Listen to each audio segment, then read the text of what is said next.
Hi കൂട്ടുകാരെ, പുതിയൊരു വീഡിയോയിലേക്ക് എല്ലാവർക്കും സ്വാഗതം. അങ്ങനെ സുശീലയോട് മാഷിന് സുശീലയിൽ നിന്ന് കിട്ടാനുള്ളത് കിട്ടണം. അതുകൊണ്ട് തന്നെ മാഷ് പറയാണ്, ദേ ഇനിയിപ്പോൾ എന്തായാലും സുധനോട് എന്താണ് ഈ സച്ചിയുടെ മകളുടെ കല്യാണം മുടങ്ങാൻ വേണ്ടെന്ന് വെക്കാനുള്ള കാരണം, അക്കാരണം എന്നോട് പറഞ്ഞേ പറ്റുള്ളൂ എന്ന് പറയാനിട്ട്. അപ്പോൾ സുധന് പറയാണ്, അത് പറയേണ്ടവർ തന്നെ പറയട്ടെ, അതല്ലേ അതിൻ്റെ ചടങ്ങ് എന്ന് പറയുമ്പോൾ അവിടെ മാഷിന് യാതൊരുവിധ സമാധാനവുമില്ല. മാഷ് പറയുന്നു, നീ പറയ് സുധ എന്ന് പറയാൻ കേട്ടാ. അപ്പോൾ സുധൻ പറയണില്ല, ഞാൻ പറയുന്നില്ല. അപ്പോൾ എന്നാൽ സുശീല പറ എന്ന് പറയാണ്. അങ്ങനെ മാഷ് സുശീലയോട് തന്നെ പറയാൻ ആവശ്യപ്പെടേണ്ട. അപ്പോൾ ഈ സമയം സുശീല നല്ലതുപോലെ തന്നെ സംസാരിക്കുന്നു. സുശീല പറയാണ്, അതെ, ഞാൻ സുധൻ പറഞ്ഞ ആ വിവരമാണ് ഇവിടെ പറയുന്നത്. സുധൻ പറഞ്ഞത് തന്നെ ഞാൻ പറയുന്നുള്ളൂ, അതിൽ കൂടുതലൊന്നും ഞാൻ പറയുന്നില്ല എന്ന് പറഞ്ഞ് പ്രതിഭയും സുധനെയും അങ്ങ് വെറുപ്പിക്കാതെ തന്നെ തൻ്റെ മനസ്സിൽ ഒളിപ്പിച്ച് വെച്ച അനന്തമാഷിനോടുള്ള ആ പക മുന്നേ നിർത്തി അങ്ങ് പറയാനിട്ട്. അപ്പോൾ ഈ സമയം അമ്പിളിക്ക് കാര്യങ്ങൾ പിടികിട്ടുന്നുണ്ട്. അമ്പിളിക്ക് നല്ല അനുഭവം നമുക്ക് മനസ്സിലാവുന്നുണ്ട് കേട്ടോ, എല്ലാവർക്കും മനസ്സിലാവുന്നുണ്ട്. അങ്ങനെ ഈ സമയം അങ്ങ് പറയാണ്, അതെ മാഷേ, പറയുമ്പോൾ മാഷിനൊന്നും തോന്നണ്ട. മാഷിൻ്റെ ചെറിയ മകളുണ്ടല്ലോ, ആ ചെറിയ മകളുടെ പിടിപ്പുകേട് കൊണ്ടാണ് ഈ ഒരു പ്രശ്നമൊക്കെ ഉണ്ടായിരിക്കുന്നത്. മാഷിൻ്റെ ചെറിയ മകളാണ് ഈ പറയുന്ന സച്ചിയുടെ മകളുടെ കല്യാണം നടക്കാതിരിക്കാനുള്ള കാരണക്കാരി എന്ന് പറയണം കേട്ടോ. ഇത് കേട്ട മഞ്ചടി, ഞാൻ അറിഞ്ഞുകൊണ്ട് ആർക്കൊരു ദ്രോഹം ചെയ്തിട്ടില്ലല്ലോ, പിന്നെ എങ്ങനെ കാരണമാവും? നീ ചെയ്ത പ്രവൃത്തി തന്നെ.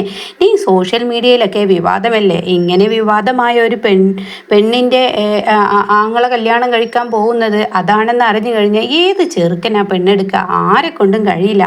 ഇത്രയും വിവാദമായ ഒരു പെണ്ണിനെ ആരെടുക്കാനാണ്? ഒരു ചെക്കൻ്റെ കൂടെ ഒരു ഹോട്ടൽ റൂമിൽ തനിയെ പോയി ഓരോന്ന് ചെയ്തു കൂട്ടി. ആർക്കറിയാം മാഷിൻ്റെ മകൾ കളങ്കപ്പെട്ടിക്കണമെന്ന്? ഇത് പറയുന്നതിൽ തെറ്റൊന്നുമില്ല എന്ന് പറഞ്ഞിട്ട് അങ്ങ് അസഭ്യ വാക്കുകൾ ഉപയോഗിക്കുമ്പോൾ അവിടെ മാഷിന് തന്നെ കലി കയറുകയാണ് കേട്ടോ.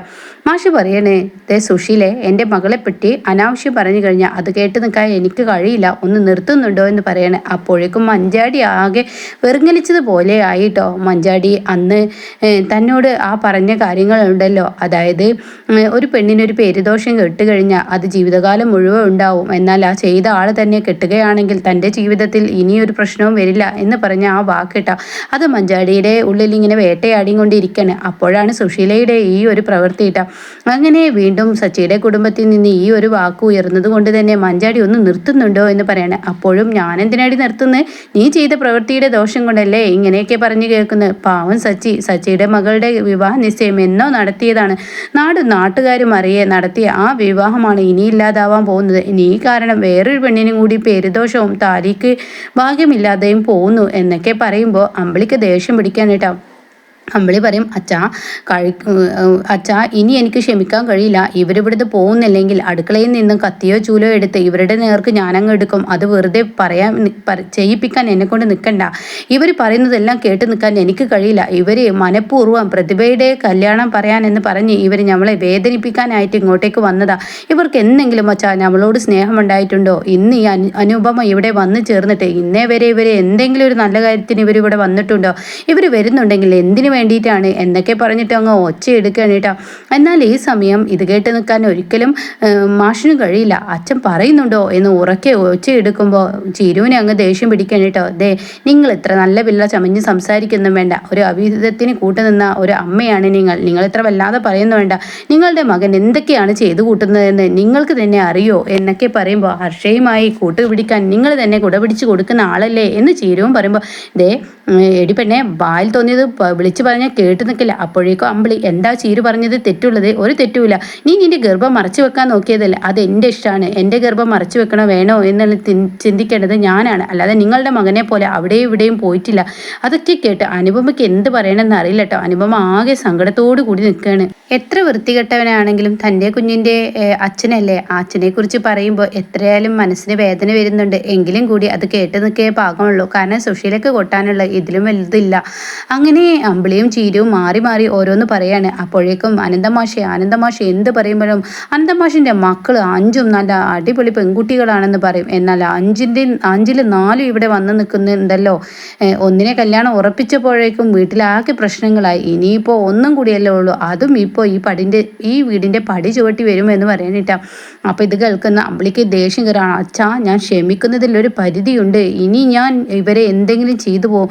വയസ്സിന് മൂത്തവരാണെന്ന് ഞാൻ നോക്കില്ല കേട്ടോ എന്ന് പറയുമ്പോഴേക്കും സുശീല ഇനി മര്യാദയ്ക്ക് എൻ്റെ വീട്ടിൽ നിന്ന് ഇറങ്ങി പോകുന്നുണ്ടോ, അതല്ലെങ്കിൽ ഞാൻ തന്നെ കൈവെക്കും എന്ന് പറയുന്ന ആ അവസ്ഥ എത്തുമ്പോൾ അവിടുന്ന് പ്രതിഭ അച്ഛാ നമ്മൾ കാരണം ഈ കുടുംബത്തെ സമാധാനം ആകിപ്പോയി അച്ഛാ എന്ന് പറഞ്ഞ് സുധനെ വിളിക്കുകയാണ് കേട്ടോ. അങ്ങനെ സുശീല അല്ലെങ്കിലും ഈ സുശീല എന്തെങ്കിലും പറഞ്ഞാൽ നിങ്ങൾക്കാർക്കും പിടിക്കില്ല. അനന്തമാഷിൻ്റെ മക്കൾ ചെയ്തു കൂട്ടുന്നത് എന്തൊക്കെയെന്നറിയോ, മൂത്തവള് ഒന്ന് അങ്ങനെ, രണ്ടാമത്തേത് ഇങ്ങനെ, മൂന്നാമത്തവളാണെങ്കിൽ പറയേണ്ടതില്ല, ഇനി നാലാമത്തത് അതിപ്പോൾ വന്ന് കയറിക്കോളും, അഞ്ചാമത്തതിൻ്റെ കെട്ടുറപ്പിച്ചപ്പത്തിന് പറയാനില്ല, കെട്ടുറപ്പിക്കുന്നതിന് മുന്നേ ഇങ്ങനെയൊക്കെ കാട്ടിക്കൂട്ടിയെങ്കിൽ ഇനി വേറെ എന്ത് എന്നൊക്കെ പറഞ്ഞ് വളരെ പരിഹാസത്തോടു കൂടി പരിഹസിച്ച് ചിരിച്ചും കൊണ്ട് ദേഷ്യത്തോടു കൂടി സുശീൽ അത് പറഞ്ഞ് അങ്ങ് ഇറങ്ങാണ് കേട്ടോ. അപ്പോഴാണ് ദയയുടെ എൻട്രി. ദയ കാറിൽ വന്ന് ഇറങ്ങാണ്. ദയാണെങ്കിൽ സുശീലയേക്കാൾ ചൂടത്തിയായിട്ടാണ് വരുന്നത്. പരിസരം മറന്നു പോയിരിക്കുന്നു. സുശീലയുണ്ടെന്ന് പോലും ദയക്ക് അറിയുന്നില്ല. അങ്ങനെ പെട്ടിയും പ്രമാണമൊക്കെ എടുക്കുമ്പോൾ ആഹാ ഇവളും എത്തിയല്ലോ, പെട്ടിയും പ്രമാണവുമായി എന്ന് സുശീല പറയുമ്പോഴേക്കും അവിടെ അമ്പിളി എന്താ മോളെ നീ പെട്ടിയൊക്കെ എടുത്ത് പതിവില്ലാതെ ശബരി എവിടെ എന്നൊക്കെ പറയുമ്പോൾ അച്ഛാ ഇനി എന്നെ കൊണ്ട് കഴിയില്ല ആ വീട്ടിൽ നിൽക്കാൻ, ആ വീട്ടിൽ ഞാൻ മടുത്തു, ഇനി ഞാൻ ആ വീട്ടിലോട്ട് പോവില്ല, ഇനി അയാൾ ആ വീട്ടിൽ നിന്നും മാറിയാൽ ശബരിയേട്ട മാറിയാൽ മാത്രമേ ഞാൻ അങ്ങോട്ടേക്ക് പോവുള്ളൂ എന്ന് പറയുമ്പോൾ ഇതിലും വലിയ ഒരു ആയുധം തനിക്ക് കിട്ടാനില്ല. അങ്ങനെ സുശീല പറയാണ് ഇപ്പോഴെന്തായി മാഷേ, ഞാൻ പറഞ്ഞത് എന്തായി, നിങ്ങൾ പറയുമ്പോൾ നിങ്ങളുടെ 5 പെൺമക്കളും നന്മയുള്ളതും നല്ല മാതൃക മക്കളും അങ്ങനെ പലതും നിങ്ങൾ പറയും, പക്ഷേ ഒന്നുമില്ലാത്ത 5 എണ്ണമാണ് നിങ്ങളുടെ മക്കൾ, നിങ്ങളും കണക്കാണ് നിങ്ങളുടെ മക്കളും കണക്കാണ് എന്നൊക്കെ പറഞ്ഞ് ആ പ്രാക്കുവാക്കുകൾ കേൾക്കുമ്പോൾ അനന്തമാഷ ആകെ തളരണിട്ടാ. എന്നാൽ ദയക്ക് ഇതിലും വലിയ അടി കിട്ടാനില്ല. താൻ എന്തിനാ ഇങ്ങോട്ടേക്ക് വന്നത് എന്ന ആ ഒരു കുറ്റബോധത്തോടു കൂടി ദയയിരിക്കുന്ന ആ ഒരു സീനാണ് കേട്ടോ. ഇനി ഇവിടുന്ന് അങ്ങ് അമ്പിളിയുടെ വഴക്കും ദയക്ക് കേൾക്കേണ്ടി വരും, മാഷിൻ്റെ വഴക്കും കേൾക്കേണ്ടി വരും. ശബരിയെ പോലെ ശബരിയുടെ വീട്ടുകാരെ പോലെ നല്ലൊരു ആളുകളെ വിട്ടുപോകുന്നതിനുള്ള ആ ഒരു കുറ്റബോധം ഇനി ദയയുടെ ഉള്ളിൽ വന്നു തുടങ്ങും കേട്ടോ. ഇതേ സമയം മഞ്ചാടി പൊട്ടിക്കരയാണ്. അച്ഛാ ഞാൻ അപ്പോഴും പറഞ്ഞതല്ലേ ഈ ഒരു വിവാഹം എനിക്ക് വേണ്ടെന്ന്, ഇപ്പോഴെന്തായി, ഇനി നാളെ വിനേട്ടനെ പോലെ ഗോകുലേട്ടനുമാവുമോ എന്ന് പറയാൻ പറ്റില്ലല്ലോ. ഞാൻ ഈ കല്യാണത്തിന് മുൻകൈ എടുക്കുമ്പോൾ തന്നെ ഇങ്ങനെ പ്രശ്നം വന്നെങ്കിൽ നാളെ ഞാൻ ആ വീട്ടിലോട്ട് പോയതിനു ശേഷമാണ് ഇങ്ങനെയൊക്കെ വരുന്നതെങ്കിൽ നമ്മുടെ ചീരി ചേച്ചിയുടെ അതേ അവസ്ഥ എനിക്ക് വരില്ലേ? 4 ആളുകൾ ഒരുപോലെ പറഞ്ഞാൽ ഗോകുലേട്ടനും ഒരുപക്ഷെ സംശയം വരില്ലേ? ഇങ്ങനെ ഒരു വിവാഹം വേണോ, അതോ ഈ പീഡനത്തിന് ഇരയാക്കിയവൻ്റെ ഇടയിൽ തന്നെ ഞാൻ നിൽക്കല്ലേ നല്ലത്? അതല്ലേ ആയിരിക്കും നല്ലത്. എന്നെ നശിപ്പിക്കാൻ നോക്കിയവൻ തന്നെ എൻ്റെ കഴുത്തിൽ താലി ചേർത്തില്ല അച്ഛാ നല്ലത്. എനിക്ക് മടുത്തു, എല്ലാം കൊണ്ടും മടുത്തു എന്ന് പറഞ്ഞിട്ട് അവിടെ മഞ്ചാടി കരയണിട്ടോ. ഇതേ സമയം മാഷി എന്ത് ചെയ്യണമെന്നറിയാതെ, എന്ത് വാക്കാണ് തൻ്റെ മകൾക്ക് കൊടുക്കണമെന്നറിയാതെ ആകെ പ്രതിസന്ധിയിലാവാണ്. എന്നാൽ ഈ സമയം ചീരുവാണെങ്കിലോ ഇനി എന്തെങ്കിലും ചെയ്തേ പറ്റുള്ളൂ. എല്ലാ മക്കളും ഒരുപോലെ വന്നിരിക്കുന്നു അച്ഛൻ്റെ മുന്നിൽ. നാട്ടുകാർക്ക് പരിഹാസ കഥാപാത്രമാവുന്നു അനന്തമാഷ് എന്ന ആ മാതൃക അധ്യാപകൻ്റെ മക്കൾ 5ഉം തലതിരിഞ്ഞവരാണെന്ന് പറയുന്ന ആ അവസ്ഥ എത്തി. അതിന് കാരണക്കാരി സുശീലയാണെങ്കിലും കൂടി. പക്ഷേ എന്ത് ചെയ്യാൻ, അത് നാട്ടുകാർ വിശ്വസിക്കില്ലല്ലോ എന്ന ആ ഒരു അവസ്ഥയിൽ അവർ 5ഉം ആ പൊട്ടിക്കരയുന്ന ആ ഒരു പാട്ടും കരച്ചിലൊക്കെ ഉണ്ടാവും കേട്ടോ.